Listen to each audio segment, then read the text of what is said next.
Hey everyone, and welcome back for another deep dive. This time, we're going all the way back to ancient Rome to talk about one of the most famous events in history, the assassination of Julius Caesar. Yeah, one of those dates everybody remembers from school, the Ides of March. The Ides of March, that's right, 44 BC. Yep. And we're going to be working with excerpts from a really interesting lecture on the topic. Right. And it's, well, I've got to tell you, I've been looking forward to this one for a while now. This is a story full of ambition and betrayal and really just how fragile power can be. It really is all of that, yeah. So I guess let's just jump right in. I mean, everyone knows the ending. Spoiler alert, Caesar gets assassinated. Right. But there's so much more to the story, and I think it's really fascinating to look at all the events that led to that fateful day and then, of course, what happened in the aftermath. So, to kick things off, let's talk about Caesar himself. I mean, he wasn't just born into power, was he? No, not at all. How did he become so powerful and prominent? Well, he came from a well-respected family, the Julian clan, but they weren't really at the top tier of Roman society. Okay.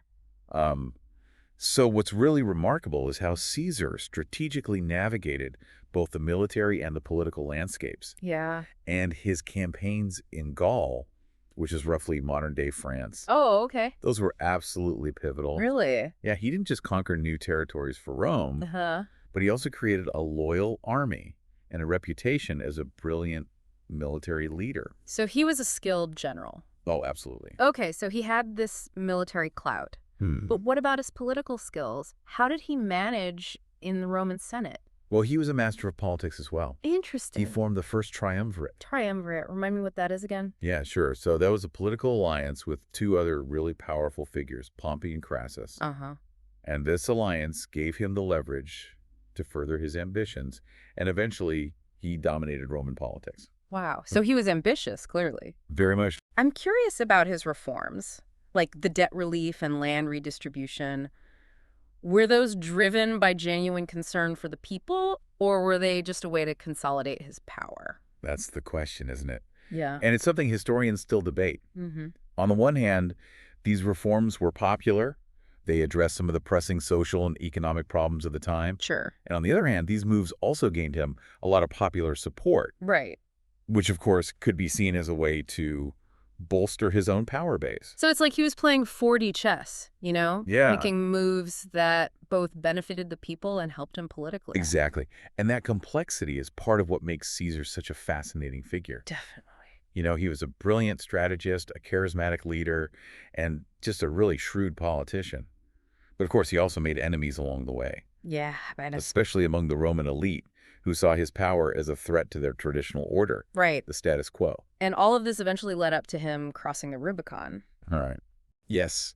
In 49 BC, when he crossed the Rubicon River with his army, What did that signify? it was a declaration of war against the Roman Senate and against his former ally, Pompey.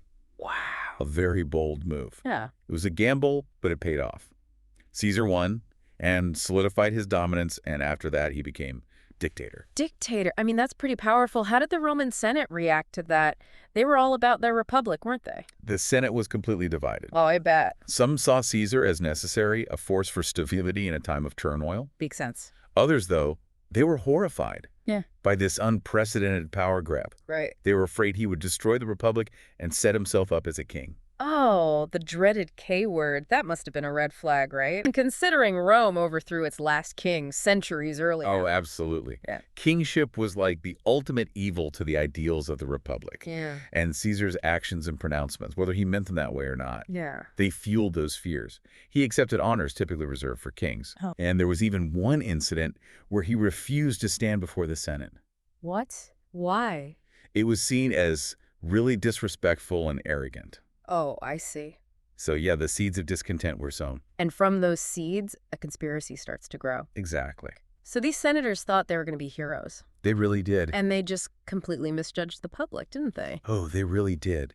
They totally underestimated the depth of support Caesar had among the common people. Ah. He was seen as this strong leader who brought stability and prosperity to Rome, you know? Yeah. And his reforms, especially those benefiting the lower classes, had earned him a lot of loyalty. Right, right. And I mean, there was Mark Antony, his right-hand man, you know, Caesar's close friend and ally. What role did he play after Caesar's death? He must have been devastated. Oh, absolutely. Mark Antony was a key figure in everything that happened immediately after the assassination. Yeah. He delivered that powerful and emotional eulogy at Caesar's funeral. Shakespeare's play captures the essence of that speech, even with its dramatic flourishes. Mm-hmm. But that speech was a real event, Yeah. a pivotal moment that just fueled the flames of unrest and eventually led to all the violence and chaos in Rome. Rome was like a powder keg just waiting to explode. It really was. And then, into this super volatile situation, steps a young man named Octavian, Caesar's adopted heir. Octavian. So that's the guy who became Augustus, right? The first Roman emperor? The very same. But at this point, he was just a teenager, wasn't he? Yeah, only 18 when Caesar was killed. Wow, and he just steps into this whole mess. He did, but he quickly proved to be a very shrewd and ambitious political operator. So he enters the scene, the conspirators on the run, Rome's in chaos. What does he do? Well, at first, he was pretty cautious, Okay, just carefully building up his power and making alliances. makes sense. He knew he had to be careful because of the delicate political situation and the power of his opponents. Right, and then he formed the second triumvirate, right? Mhm. With Mark Antony and Lepidus, the other powerful general. That's right. They formed an alliance. Their goal was to avenge Caesar's death, restore order, and hunt down those conspirators. Mm-hmm. And, of course, each man had his own personal goals within the alliance. A triumvirate, that just means the rule of three, right? Basically, yeah. But the first and second triumvirates, they were more like temporary alliances between these powerful individuals. Okay. Each one was trying to, advance their own agenda, not really official governing bodies. Oh, okay. More like, alliances of convenience. No, I see. Well, I can see how that would lead to some conflicts. Yeah, right from the start, there were tensions. Mm-hmm. But initially, they were united in their goal to crush the conspirators. Right. Okay. So they systematically pursued and defeated Caesar's assassins. They actually tracked them all down. They did.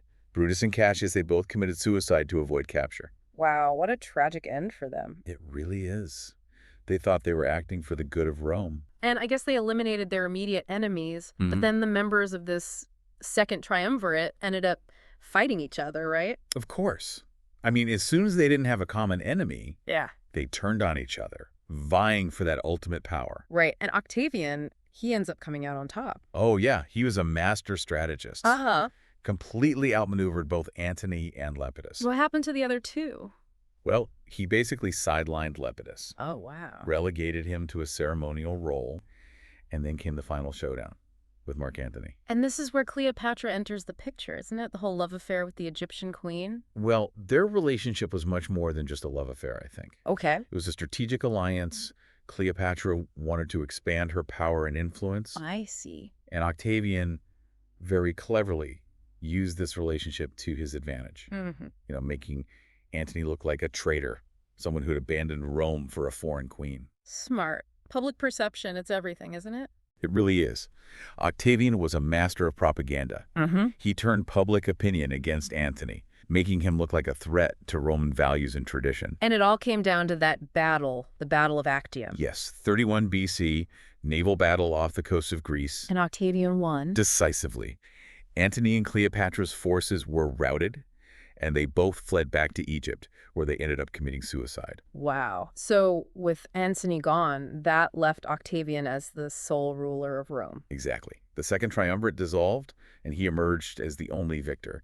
The Roman Republic, well, it was already weakened by all the internal conflicts and the corruption and civil war. Yeah. It effectively came to an end. And that's how the Roman Empire was born? Basically. Yeah. Octavian, taking the name Augustus, ushered in a whole new era. What a journey. From Caesar's assassination to the rise of Octavian. It's just wild. But let's go back to the conspirators for a second. Were they really patriots saving Rome? Or were they just power hungry, trying to protect themselves? That is the question, isn't it? And historians are still trying to figure it out. There's no easy answer. Motives are complicated. Yeah. Brutus, with his lineage and his speeches about defending the Republic, he seems like a true believer. Mm-hmm. But were his actions completely pure? Or were there other things going on? Yeah, I mean, we're trying to understand people who lived so long ago. Right. It's hard to know. In a totally different world. Exactly. We have to be careful about judging the past by our own standards, Right. I mean, we can analyze the evidence and look at different interpretations, but some questions might just stay open. So were Caesar's ambitions really dangerous for the Republic?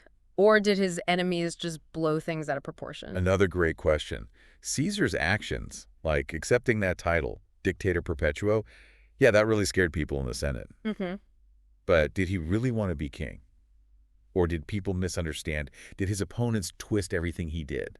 It's interesting that he refused the crown when it was offered during Lupercalia. Right. Some say that proves he didn't want to be king. Others say it was just a clever move, to make himself look humble, keep the Senate happy, while he was still building up his power. It's like a puzzle with missing pieces. We only have fragments of evidence. Exactly. And we might never know the full story. And that's what makes history so fascinating. It's an ongoing investigation and interpretation and debate. Totally. So looking back at this whole period, Mm-hmm. what are the key things we can learn? What can we take away from all the chaos that happened after Caesar's assassination? So much happened. Caesar's rise, the assassination, all the turmoil that followed. It's quite a story. What are the big lessons we can learn from all this? What really stands out to you? I think one of the biggest things is how fragile power is. Yeah, Caesar at the very top, so powerful, taken out just like that it really makes you think. by people he thought were close to him. Yeah. It shows you, even the most powerful person can be vulnerable To betrayal. to the whims of fate. Yeah. And it makes you think about leadership, too. Mm. Like, even if Caesar's intentions were good, and that's debatable, Right. but his actions, the way they were perceived, it created this climate of fear and suspicion. Absolutely. And that led to his downfall. Leaders have to be so careful About how they come across. about how their actions are seen Yeah. and the consequences, even the ones they don't intend. Right, right. And then there's Brutus, Mhm. such a powerful reminder of the personal cost of all this political upheaval. Yeah. So conflicted, loyalty to Caesar, belief in the Republic. Yeah, that's a tough one. You wonder if that decision, the betrayal, ever really left him. It's a tragedy on many levels, Caesar's assassination. Yeah. Not just the end of a powerful figure, but it set in motion everything that led to the fall of the Republic. The very thing they were trying to protect. The irony is incredible. They wanted to save the Republic Yeah. by getting rid of Caesar. And it had the opposite effect. Unintended consequences. It really shows how history rarely goes in a straight line. Yeah. Even the best intentions can have terrible results. The road to hell is paved with good intentions, right? Exactly. The conspirators wanted to get rid of Caesar, but they didn't think about the long-term impact. Yeah. And it created this power vacuum. Which Octavian filled. Exactly. Someone much more ruthless. Yeah. Much more ambitious. What if Caesar hadn't been killed? Ah, the big what if. Could the Republic have survived? It's impossible to know for sure, Yeah. but it's a question worth thinking about. Was Caesar a stabilizing force? Or was he the one who pushed it over the edge? Right. Or was the Republic already too broken Too much infighting, corruption. to be saved? Yeah. History's more than just a list of events.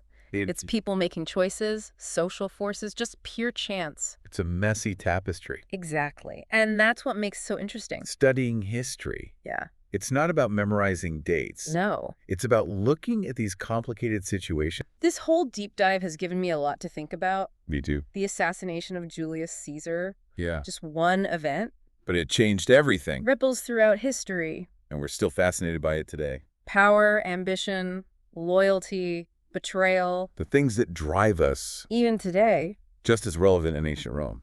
Thanks for walking us through all this. It's been a pleasure. Always fascinating to explore these turning points. Yeah, to see what lessons they hold for us. And for everyone listening, we hope you've been inspired To learn more about ancient Rome. about Caesar, Keep asking those questions keep exploring. and keep diving deep into history.